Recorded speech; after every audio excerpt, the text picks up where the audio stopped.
Welcome back, folks. It is your boy TB here at SMB coming back at you today. Merry Christmas. Hopefully everyone had a good Christmas. I certainly did. I got myself a new mic here. You might notice we're upgrading our little channel here. Thank you. Shouts out to my in-laws. They got me this new mic. No longer using this shitty wireless headset, my HyperX, whatever it is, headset. Sound quality is much better. So I'm excited about that, and I decided, what the hell, let's upload a little video.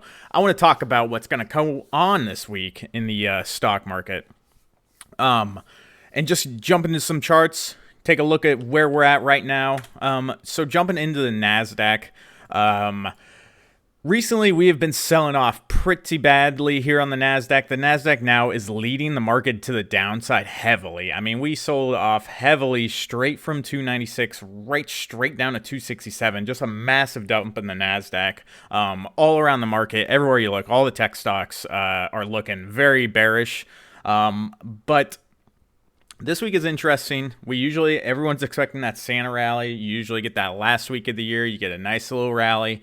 And I'm going to talk about why I think that might happen and why, even though I think it will happen, I don't really think it's going to be that bullish in the long run. I think it could just be a nice little pump off of this massive sell-off that we've had recently. But just looking at the Nasdaq, I want to talk about my levels here. So the Nasdaq, we've broken out of this bear flag. We dumped out of it. I mean, you could see the setup was sound. Once we broke out of it, we just dumped straight down. We dropped 2.5%, and it has just been dumping. We continue to make lower lows, lower highs, so on and so forth. Right now, on Friday, actually, we got a nice little pump off of that bottom, off that level, 264 level. So to me, that is the level to watch out for, 263, 264 area. But looking at this chart right here on our 30-minute chart, I see a nice big gap to fill to the upside. So I would not be surprised one bit if we do get a nice green day tomorrow to go up and fill that gap. Like, I'm talking like a pretty substantial green day. We could see like a 2% green day tomorrow.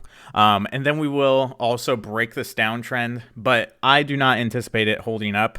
I could see us running up, filling that gap, and then rejecting off 272 right here where there is still sellers waiting up there. And I could see us rejecting off of that and coming back down with a vengeance. So we reject off this right here at 273, make our lower high, go down, eventually make a lower low. I could absolutely see that happening. If you look around at stuff like Tesla, I mean, Tesla's about ready to have a 10% green day to the upside. It is absolutely shocking what Tesla is doing. Just shocking. I mean, look at this. It's a falling knife. It's just straight up. The biggest car brand in the world is now just a falling knife. I mean, Jesus, down 61% since September 21st. I mean, it's crazy. And the volume on the selling, look at that volume. I mean, it's staggering. It is the most selling volume it's had all year. Just sell now, ask questions later right now on Tesla.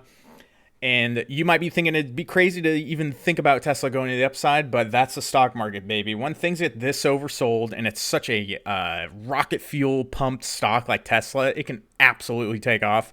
If it does have a crazy like 8%, 9% day, that's enough to lift the rest of the market with it. But otherwise, looking around at stuff, you see like Amazon. Amazon's at lows right now, yearly lows. I could see it making a nice little bounce. You look at Microsoft. Microsoft is broken down pretty well, but it is also looking like it's ready for a nice little bounce up until maybe 243, if not 241, and then bounce off of that. You look at Google. Google's ready for a bounce. It's down pretty bad recently. And when I'm saying bounce, I'm not saying like, yeah, we're going to bounce 15%, 20%. I'm saying like literally a green day, a one-day bounce that is based off of nothing but technicals and the fact that the market's so oversold right now. Looking at the SP 500 here, let's look at that 30-minute chart. So right now, we are sitting right up against this here resistance on this little downtrend that we've founded, or that we are in right now. If you connect the dots on there, boom, boom, we're right there. And to me, I think we will break above that. I think we will fill the gap. So same exact thing. SPY, SPX has a gap right at 38.50. We could bounce off 38.50, come back down here, 38.31. Buyers step up. We go fill gap. I could see us filling gap, running up to maybe 38.67, maybe 38.78, but I would be very surprised if we do fill the gap and then we eventually break above this little nice little consolidation rectangle we have right here where sellers broke us out to the downside. I'd be shocked if we filled that gap and then broke above that, but I could see us filling the gap, sitting in this box here, consolidate, come down. Very doable situation. We could also just break above that. If we break above, you got to watch out. We do have an obvious supply zone right here. Obvious supply sitting right at 3,900 where there are still sell orders waiting. So huge psych level, huge supply zone. I would be very surprised if they managed to pull the S&P 500 above 3,900. If that were to be the case, I would be a little more bullish on the market, but that is what I'm seeing on the S&P. To the downside, we do have a demand zone here, right here at 37.97. Let's just call it 3,800, where there are still buyers. So that's the ultimate level to take down. Below that, we have 37.90. Below that, we have 37.56. And we do still have a little bit of that gap to fill down here. But the thing about this gap is that once we fill that gap, immediately below this gap is still demand. We still have buyers sitting in this zone where we could see a vicious bounce off 37.20 on S&P. But if we were to come down to that level and rip through it, I mean, the S&P is going to come down fast, like fast, because the S&P ripped from this price from 3,500 straight up to 3,900 like so quickly, and on such it was pretty high volume, but there wasn't much consolidation. So when you come back down to those zones, there's not a lot of consolidation. You tend to rip through them pretty quickly. And right now, I think the S&P is going to play a little bit of catch up with the Nasdaq, because now the Nasdaq is just like.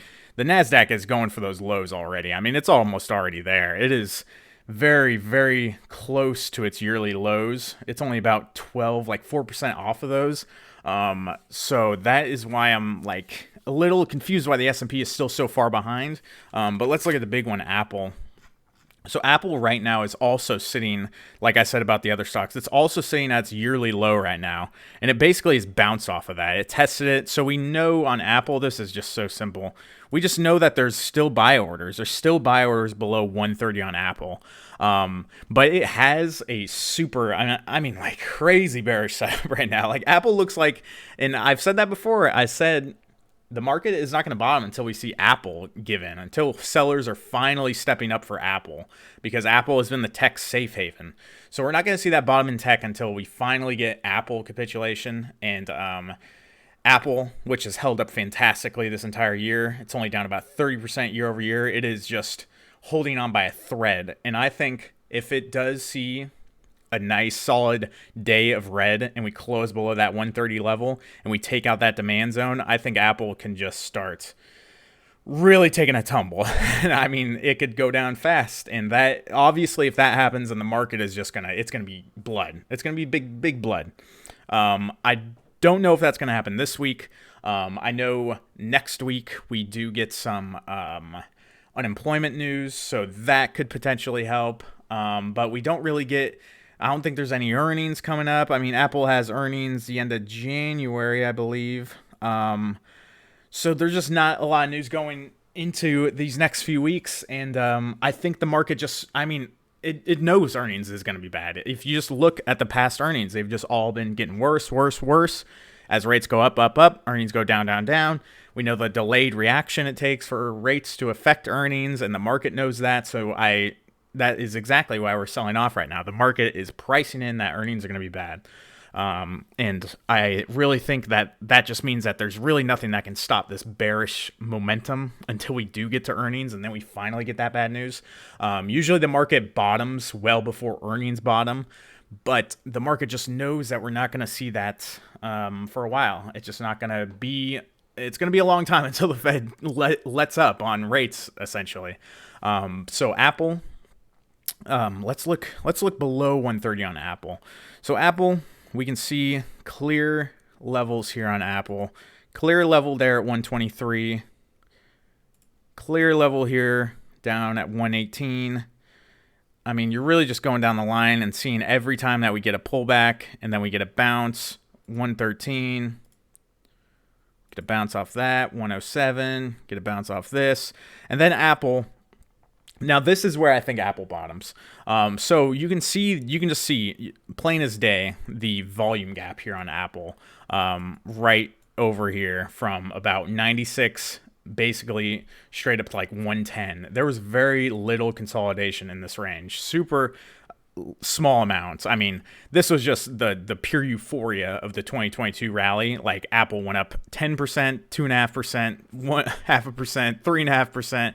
I mean, it just shot out of a freaking cannon. It went straight from there up about 40% in like, Christ, over like a month. So that is really where I see Apple bottoming in the grand scheme of things. If you just do a volume range profile, you can just see there's like no volume. There's just like no volume at that price. Go way over here. Yeah, look at that. Look at it. Look. Zoom it back a little bit. Just very little volume. And that just goes all the way. So from about, zoom in so you guys can see.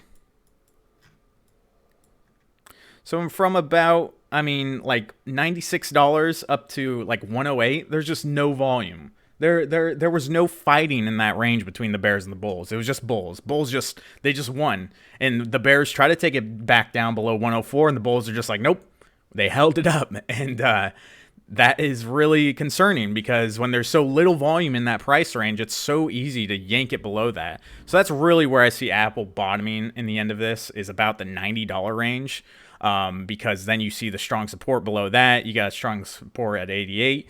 But just that gap in the volume on Apple, I think that is where the hedge funds are looking. They see that. I think that will be where they will viciously sell it down through that level, and then we'll eventually get some bottoming on Apple. But as for right now, Apple does look ready for a little bounce. So hold your hats. I'm still bearish, but I'm long-term, not long-term, mid-term, short-term, next month or two, I'm pretty bearish on the market. But next couple days, I'm a little bit bullish. I do think we will get some resemblance of a Santa rally, but we could honestly just go very sideways. We can go very sideways. Another great short setup. My only play I'm in right now, NVIDIA to the downside. NVIDIA to the downside looks, it's almost scary how good of a setup this is to the downside, because it worries me that's too obvious. It's like this happens all the time. When you see an inverse head and shoulders that's like so picture perfect and so obvious, it is almost cause to be concerned, because the hedge funds, the computers, they all know that common people like me see these setups and they just go based on the setup. They just go, oh, there's an inverse head and shoulders, we're going up. And then they completely fake everyone out, bull trap, dump it. It almost feels like that on NVIDIA, but I will go through why I don't think that is the case, and I will tell you exactly why I think this is actually just a really good downside setup. So NVIDIA, we have, like I said, that 200-day moving average, that yellow line. I told you all, watch out on all the tech stocks. It has some importance on almost all the big tech stocks right now. We have bounced right off of that. We broke above it, broke above, dumped, and we have hit that 200-day moving average. We have rejected it. We got a nasty fake out breakout of this downtrend. So we are still in this downtrend now. We have only extended it. You can see this downtrend. We extended it up here. Wow. Look at that. Still in the downtrend. Looks great. We were in a nice ascending channel, this ascending kind of wedge. We broke out of that. We got the fake breakout to the upside, dumped off of that. Once we broke out, we tried to get back in, dumped. So now NVIDIA is just making lower highs, lower lows. And it just looks great to the downside. I mean, it's hard to explain how good this looks to the downside. Another thing to watch, though, we do have a little bit of a tweezer bottom here on the daily. You see the tweezer bottom candles right there, the two little wicks on the bottom, nice little tweezer. So that is a little bullish looking at the moment. But we do have a very big supply zone right at 147. I could see us bouncing off of that. And then below that, we do have the gap to fill, a big gap to fill on NVIDIA. A monster-sized gap on NVIDIA. From about 145 straight down to 138. Fat gap, double gap actually, because there's a gap on the other side right here from 145 down to 142. So that's another Another good reason it looks good to the downside, in my opinion.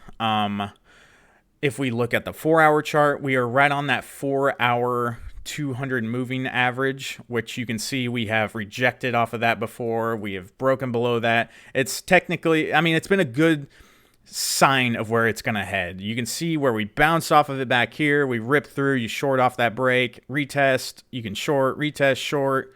We get the break, fake out, head and shoulders, short.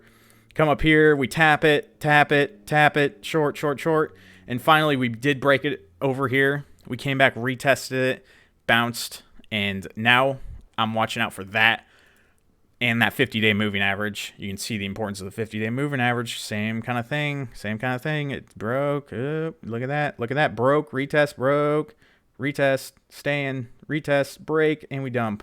And then over here, we broke it, retest, send it. So NVIDIA, in my opinion, very good risk to reward. I'm risking to the upside. I mean, my stop loss up here is 187. I got puts. I'll let them go to -50, honestly. They're in the green right now. I have 125 puts in February. And it sounds aggressive, but I absolutely think NVIDIA will make a newer low from down here at 105. Because the semiconductor outlook for the next year just looks abysmal. It does not look good. People are not spending money. Crypto is dead. People are not spending money on upgrading their GPUs. They're no longer spending $200, $300 above MSRP to get the new graphics card like they were for the past 2 years. And just its outlook just does not look good for the semis. And I absolutely think that means it will make newer lows. I still love NVIDIA as a stock. Just right now, it looks like it's very tradable to the downside, as we have just came right up to that resistance, rejected, high volume rejection off of it, and now it looks like it's just in free fall. But I could see a bounce off 147. I could see some chop. We could chop around 147, 166 a little bit, dump. It's not just going straight down. If I say I think it's bearish, that doesn't mean I'm saying, hey, I think it's going to go straight down from here. I'm saying, hey, it looks like it will make new lows eventually within maybe the next couple weeks. As for this week on NVIDIA, that's really all I'm watching is that 147 level. We do have gap to fill up here. So look at this. Look at this on the 5-minute. How perfect does this look? So we could absolutely rip up here, tap off of that. We could rip up here, break it, fill the gap, monster gap to fill the upside from 161 and 164. Come up there, make a lower high, go for the lower low on NVIDIA. But ultimately, that's what I'm looking at right now. I like NVIDIA to the downside. But in general, some things are just so sold off right now that it's going to be hard to imagine that we just keep selling off into tomorrow, especially things like Tesla. I mean, geez Louise. Tesla just looks like ass. Apple is sitting right at its low of year, which it will probably try to bounce off of. So, yeah, that's what I'm seeing for tomorrow, guys. Overall, I'm bearish for this. I'm bearish for the next couple weeks, but for this week, I'm a little neutral. I could see some bullishness, but just remember, don't get faked out. Do not see a big green day tomorrow and think, haha, the Bears, they suck again. Time to go get calls. Do not do that, because this is going to be a treacherous next quarter for earnings and for potential Fed news, CPI news, yada, yada, yada. And right now, it's clear that the market doesn't really care that much about the inflation numbers coming out. It's more worried about what the Fed is doing. So, name of the game. It hasn't changed, folks. It hasn't changed. It's always been the Fed. So, yep, trade your plan. Thanks for watching. I appreciate y'all. Drop a comment, subscribe, drop a like. I appreciate it. And I will see you guys tomorrow. Peace.